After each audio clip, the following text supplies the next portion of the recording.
Hello, and welcome to another episode of With Love, Happily Ever Authentic.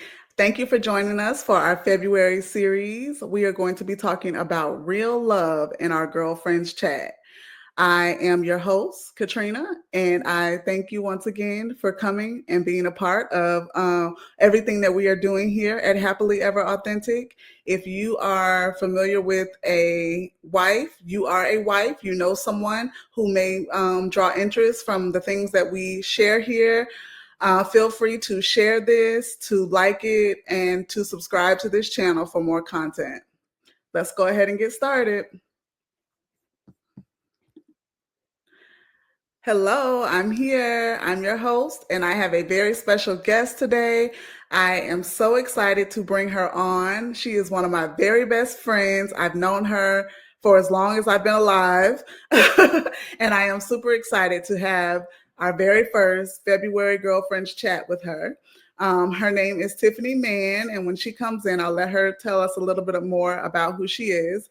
But I am super excited to be having this conversation with her as she and I discuss how to truly listen to your spouse. Right. Okay, I like that a little bit better. Yes. Okay. Hey, Tiffany. Hey, Katrina. How are you?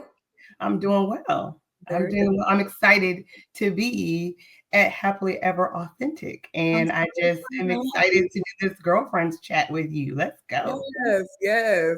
Okay, so before I get started and start asking you all these relationship questions, I would like you to kind of just tell us a little bit about who you are and why you are the perfect person to talk about this topic.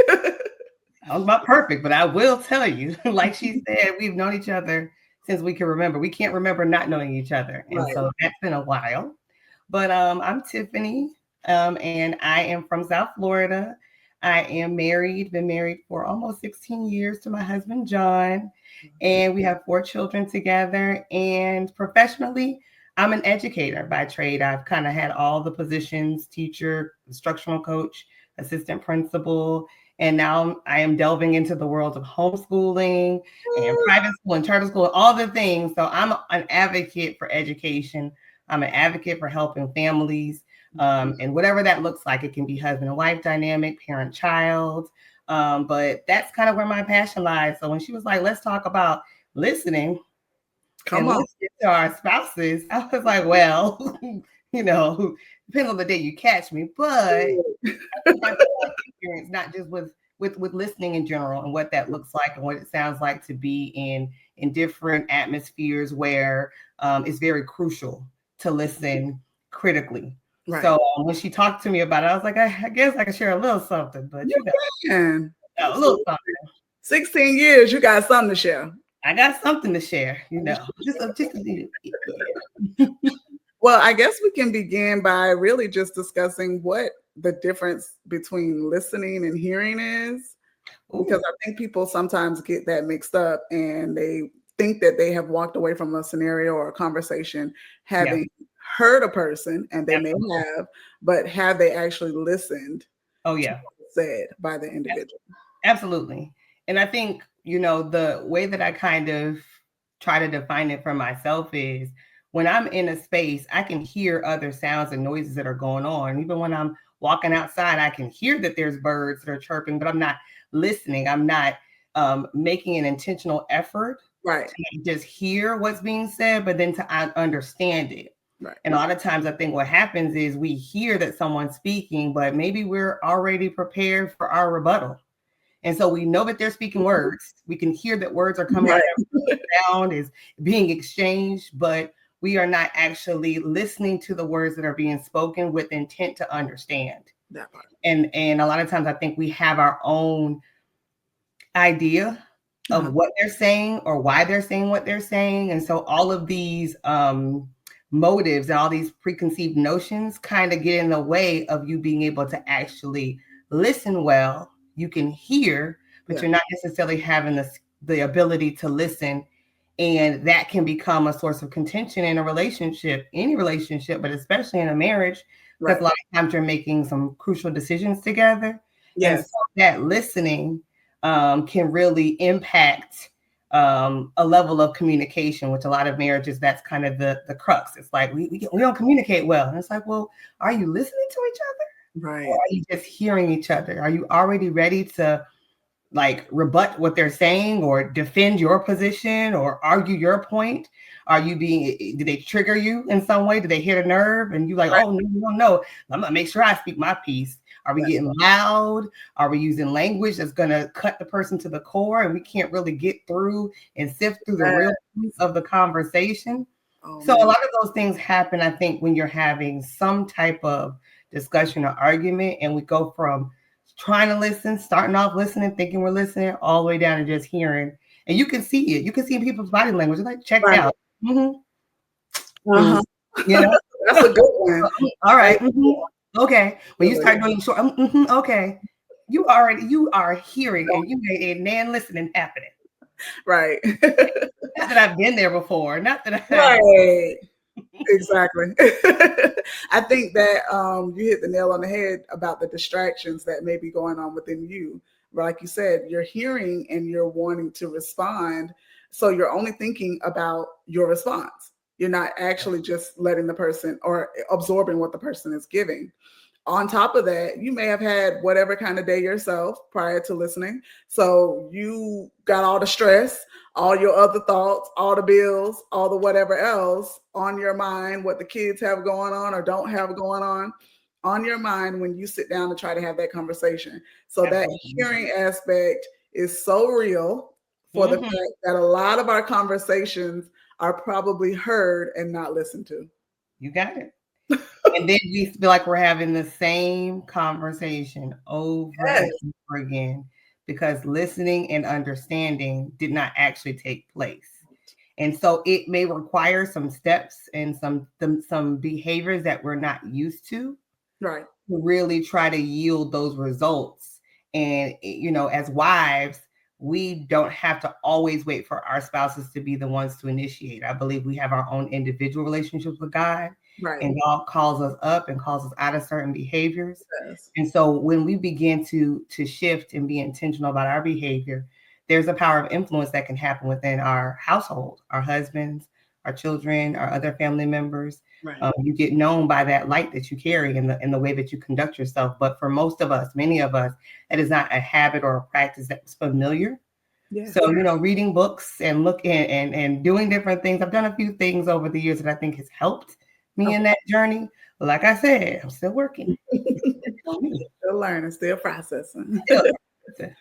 um, what can you tell us about reflective listening? Like, is that something that you feel can be beneficial when having important conversations with your spouse to offer reflective listening? Absolutely. I feel like it's twofold. I would say one of the biggest things that I would say, you kind of pick out pinpoints of things that have been very monumental and influential in your life.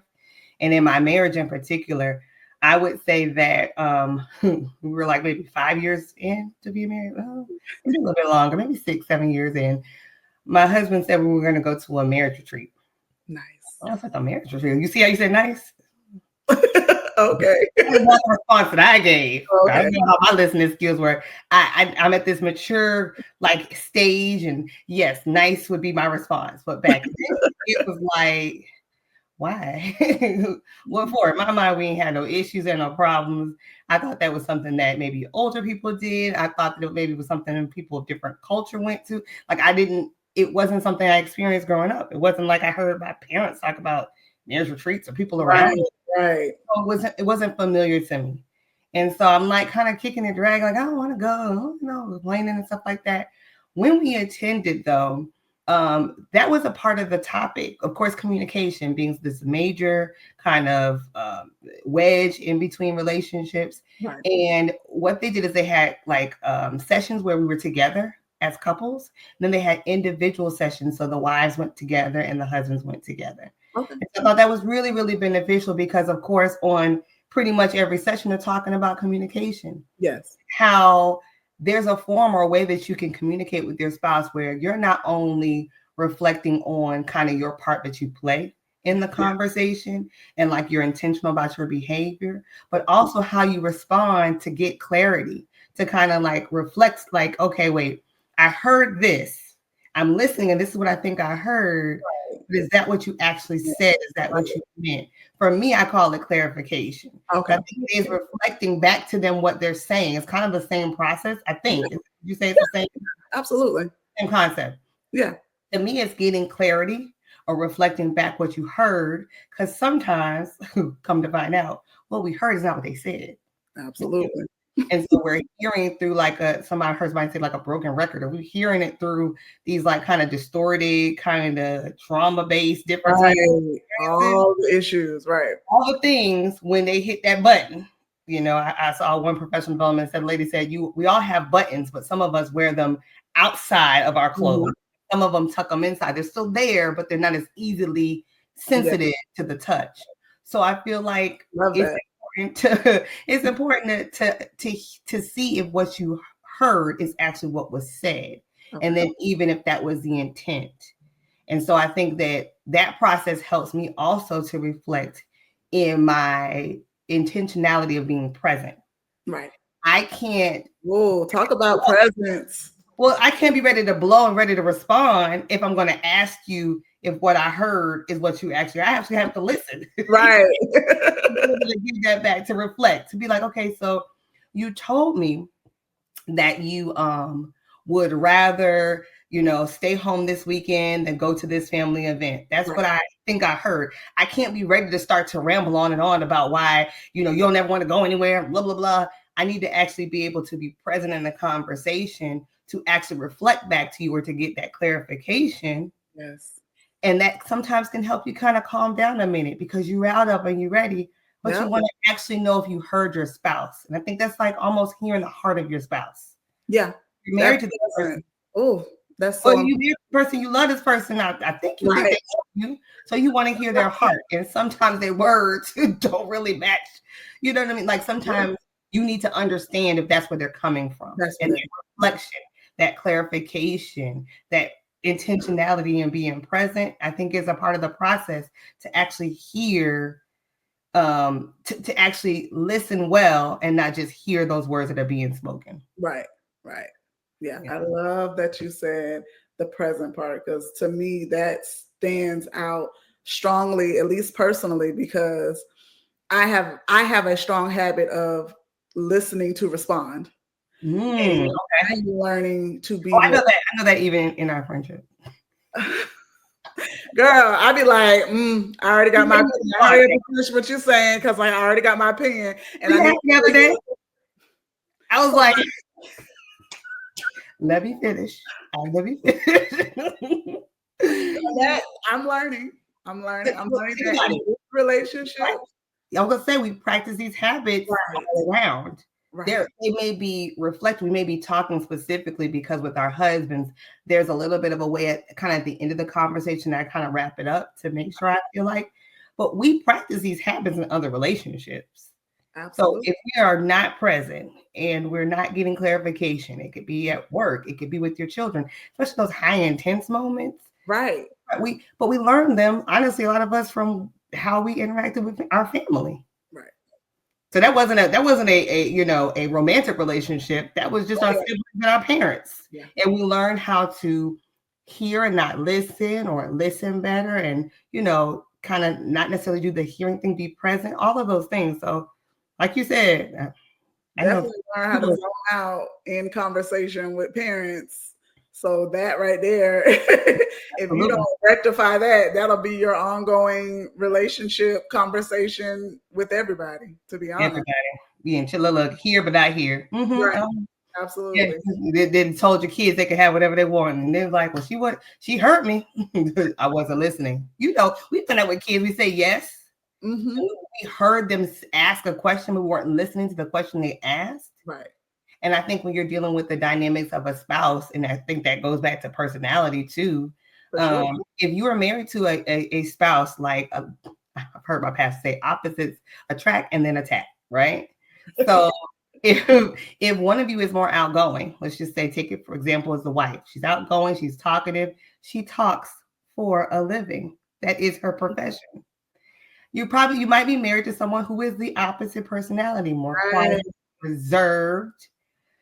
You need to be that much more intentional to listen to this person that doesn't talk as much as you talk. They don't Woo. communicate, not because they have a problem with it. That's just their personality and that's their temperament.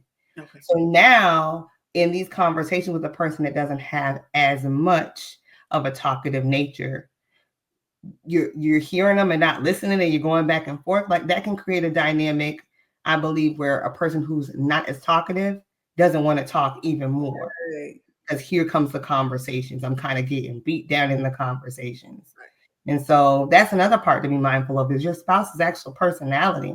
Because a lot of times guys in general, not anyone specific, can tend to be less verbal about certain topics. Okay, so You now know? you're bringing up the nonverbal cues that Yeah. we have to pay attention to with our spouse because you hitting that on the head right there. What, how we maybe even how not our nonverbal cues as talkers can affect their sharing when they're not Absolutely. normally a verbal. You know what I mean? Absolutely.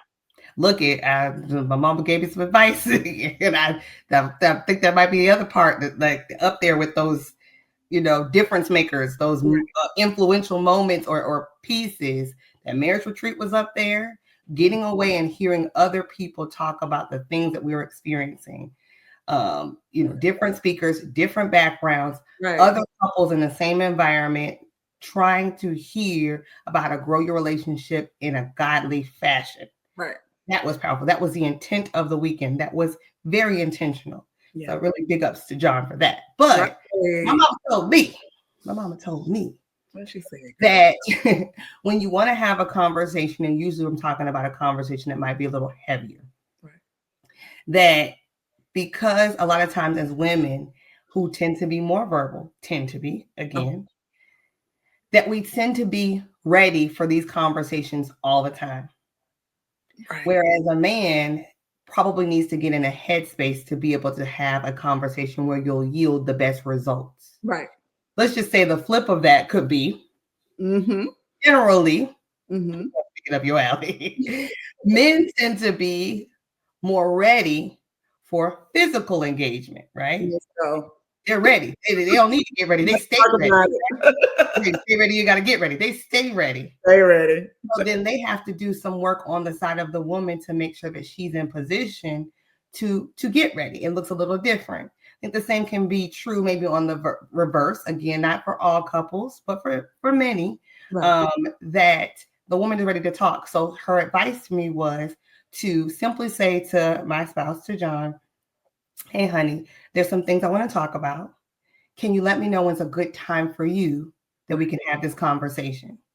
Now I'm not catching him walking in the door from being at work all day. He just came from outside, doing something in the yard. He's tired. He wants to rest. A game is on. A lot of people talk about the game's coming up. The game is on or something like that. Right. I'm not trying to catch them in the middle of something where they're not going to give that full attention. So then, if you're asking that question, choosing to not respond in a way, because let's just say they say in 3 days and you want to have a conversation tonight, Woo. your physical nonverbal Hey, response all the feelings. All is the feelings. rolling your eyes. Yeah. Okay.